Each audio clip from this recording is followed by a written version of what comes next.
Yo guys, sudah siapkah teman-teman di sini bahwa era tanpa siklus investasi Bitcoin ini akan terjadi?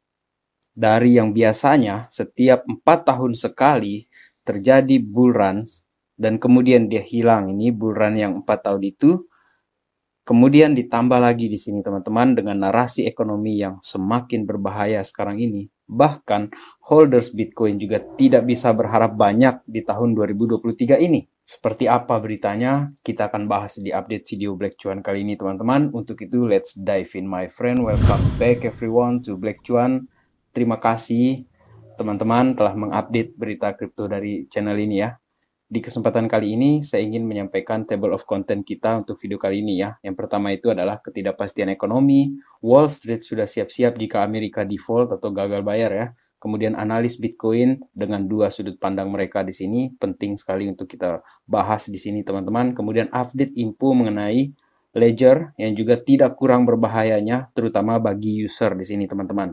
Dan berita positif ya, supaya imbang ini berita kita kali ini teman-teman. Yang positif ini datang dari calon presiden Amerika. Kemudian yang terakhir dari video kali ini adalah insight yang luar biasa keren. Sayang sekali untuk kita lewatkan mengenai investor kelas kakap, pandangan dia tentang aset Bitcoin dan masa depannya teman-teman. Kemudian kita ke berita pertama di sini teman-teman. Ini datang dari Robert Kiyosaki yang menyerukan ketidakpastian ekonomi teman-teman. Alasannya dia adalah meningkatnya kekhawatirannya mengenai korupsi, kemudian ketidakmampuan pemerintah, dan kemungkinan kehancuran. Dan Kiyosaki ini menganjurkan teman-teman, lagi-lagi dia menganjurkan seperti biasa ya, ke aset-aset real seperti emas, perak, dan terutama Bitcoin. Dan ini diambil juga dari tweetnya dia di sini, dia katakan seperti ini, mau dia soft landing kah, hard landing kah, crash landing kah, dia bilang, crash landing teman-teman. Dan saya harap ini salah, tetapi inilah yang saya yakini.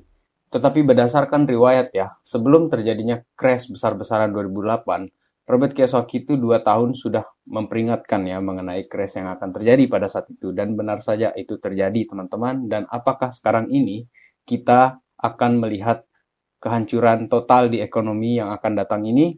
Saya tidak bermaksud untuk menyebar FUD di sini, tetapi inilah pandangan dari mereka teman-teman. Dan kita di sini bersiap-siap sajalah, bersiap-siap.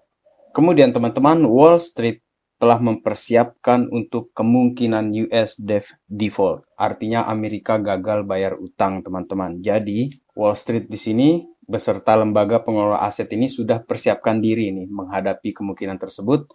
Dan ini juga yang sudah mereka alami ya, kejadian serupa sebelumnya, tetapi perbedaannya kali ini waktunya ini relatif singkat, dan inilah yang membuat orang-orang ini tegang sekarang ini teman-teman, karena kemungkinan besar ini terjadi volatilitas besar ini di pasar saham, obligasi, dan pasar lainnya apabila default ini terjadi di pemerintahan Amerika Serikat. Hal ini akan menyebabkan gangguan besar sekali ya di pasar obligasi pemerintah Amerika Serikat, dan kemudian nanti akan menyebar ke bagian-bagian lainnya seperti pasar derivatif, hipotek, komoditas, kemudian bank, pialang, dan platform perdagangan ini sedang merencanakan strategi untuk menghadapi gangguan ini teman-teman dan memastikan adanya likuiditas yang cukup. Akan tetapi teman-teman, kita sepertinya harus sudah siap-siap mengenai kejadian yang akan terjadi ini. Hanya saja ya, meskipun kita katakan demikian, ini tetaplah masih merupakan sebuah prediksi teman-teman. Tetapi tidak ada salahnya kita persiapkan diri kita, mental kita di sini teman-teman. Kemudian kita berbicara mengenai analis yang saya katakan tadi ya, dengan dua sudut pandang mereka. Yang pertama di sini itu adalah datang dari analis dari JP Morgan, Nicolaus Panigirzoglu. Baru-baru ini dia katakan ya bahwa stablecoin ini sangat penting di pasar kripto. Oleh karena itu, kalau ingin harga kripto ini pulih secara berkelanjutan, maka penurunan jumlah stablecoin ini harus dihentikan teman-teman. Bagaimanapun caranya harus masuk lagi nih stablecoin. Karena stablecoin inilah yang menjamin ya atau memfasilitasi transaksi dari aset-aset kripto itu ke fiat, ke uang untuk bisa dipergunakan ya dalam putaran ekonomi ya teman-teman. Akan tetapi pasar stablecoin ini menghadapi tantangan yang luar biasa akibat regulasi serta scrutiny yang dilakukan oleh pemerintah Amerika Serikat terutama di sini teman-teman. Jadi kalau ingin pulih, maka arus stablecoin itu harus sudah normal ini untuk pasar Bitcoin, teman-teman. Kemudian yang berikutnya ini datang dari blockchain media, teman-teman. Bitcoin dan kripto lainnya terancam. Ini tandanya ya dari pakar ya, di sini dikatakan bahwa seorang analis bernama Mike McGlone ini mewanti-wanti, teman-teman, terancam mengalami katastrofik untuk Bitcoin dan aset kripto ini. Dan ini dia utarakan ya ketika dia diwawancara dari Blockworks Macro. Dan McGlone menyatakan bahwa dia melihat pasar saham dulu kita bicara di sini, karena dia akan korelasi sekali ya dengan Bitcoin. Dia bilang pasar saham ini akan mengalami penurunan yang drastis, teman-teman. Oleh karena korelasinya yang positif dengan pasar saham, terutama yang berkaitan dengan saham teknologi, Bitcoin juga terancam, teman-teman. Tetapi dia katakan, saham kemungkinan besar akan turun drastis, tetapi untuk Bitcoin dan aset kripto lainnya, dia tidak bisa membayangkan sedalam apa ini akan turun, teman-teman. Bahkan, McGlone pun menyatakan seperti ini, teman-teman, bahwa di tahun 2024 pun ya, sepertinya masih akan berlanjut di sini, dan kita akan lihat daya tahan, katanya dia di sini, untuk saham ataupun aset-aset kripto. Kita akan lihat, karena ini akan berlanjut, katanya dia. It will just continue that.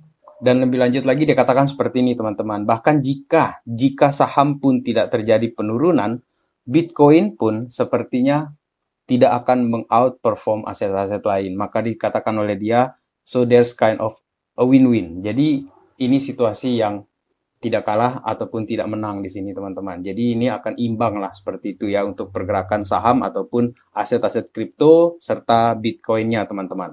Kemudian berkaitan dengan ledgers tadi yang saya katakan bahwa ini bahaya yang tidak kalah ya, tidak kalah bahaya untuk terutama para user di sini, teman-teman. Karena update yang dilakukan oleh ledgers di sini, meskipun sifatnya opsional, kita jelaskan di video sebelum ini, teman-teman, ini akan membahayakan para user dengan anonimitas mereka ya di sana atau privasi mereka, karena pemerintah ini itu bisa mengakses ke dana kita, teman-teman, apabila ini terjadi. Jadi saya sendiri pun di sini di Black Cuan ya sangat-sangat tidak setuju ya apabila ada pihak ketiga yang menjamin kata sandi kita atau recovery price kita tersebut, teman-teman. Jadi menurut saya lebih aman apabila ledgers ini tetap menggunakan sistem yang semula, teman-teman. Dan ini merupakan salah satu bagian juga ya narasi-narasi ekonomi yang berkaitan dengan pemerintah, regulasi yang memperparah situasi ini sebenarnya, teman-teman. Kemudian sekarang ini kita masuk ke bagian yang kita katakan tadi ya, era tanpa siklus investasi Bitcoin, teman-teman. Sebelum saya jelaskan, saya ingin memperlihatkan seperti ini kepada teman-teman ya, bahwa halving pertama Bitcoin itu memang gila di sini, teman-teman. Besar-besaran kejadiannya. Bayangkan, kurang dari $1 harga Bitcoin ini naik, teman-teman, sampai 200-an, 600-an dolar seperti itu. Dan di halving kedua, dia terjadi 135 kali lipat. Di halving ketiga sudah terjadi 20 kali lipat, teman-teman. Jadi semakin lama ini kelipatannya semakin berkurang, teman-teman. Dan dari apa yang dijelaskan mengenai teori siklus di sini, teman-teman ya, kemungkinan bahwa akan berkurang bahkan hilang ya siklus 4 tahunan ini gara-gara hadiah untuk reward Bitcoin miners itu akan semakin berkurang seiring waktu, teman-teman.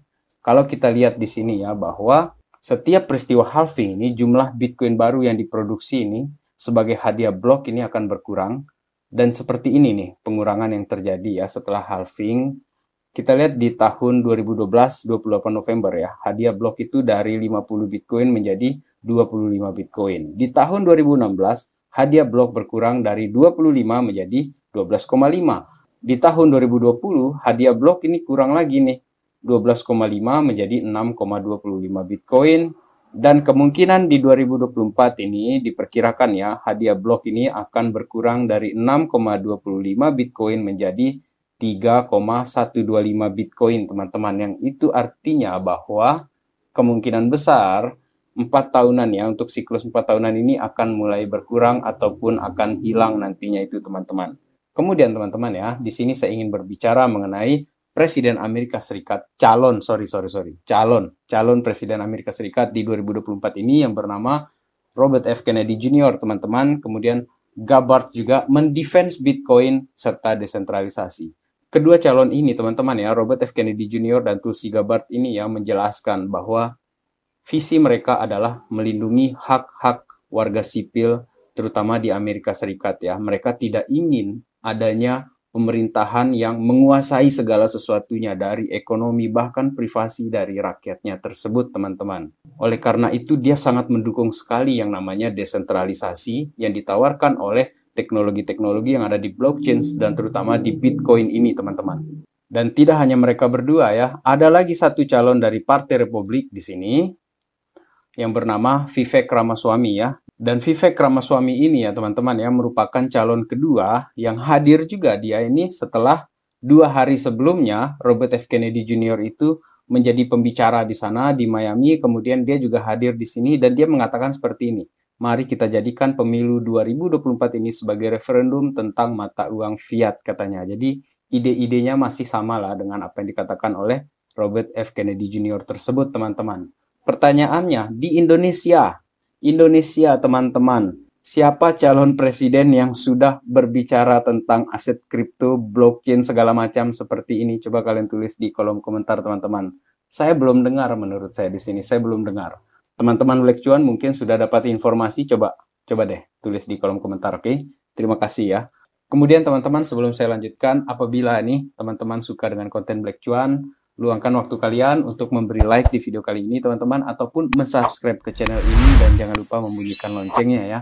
Terima kasih atas supportnya, teman-teman. Selanjutnya, saya ingin berbicara mengenai Elon Musk di sini, yang meskipun out of context di sini, teman-teman, tetapi saya ingin berbicara mengenai fenomena ini ya, teman-teman ya. Ini dari Balaji, dan sepertinya Elon Musk ini merupakan political figure yang paling populer di Amerika Serikat ya, berdasarkan Harvard Caps Harris Poll di sini, teman-teman. Bahkan Elon Musk di sini memuncaki ya dari semua nama di sini. Donald Trump, teman-teman, itu nomor 2. Dan Vladimir Putin di paling bontot, paling bawah, teman-teman. Berdasarkan ini nih, Harvard Caps Harris Poll tersebut, teman-teman. Menurut kalian apabila Elon Musk ini maju menjadi calon presiden Amerika Serikat, seperti apa kansnya? Apa pendapat kalian?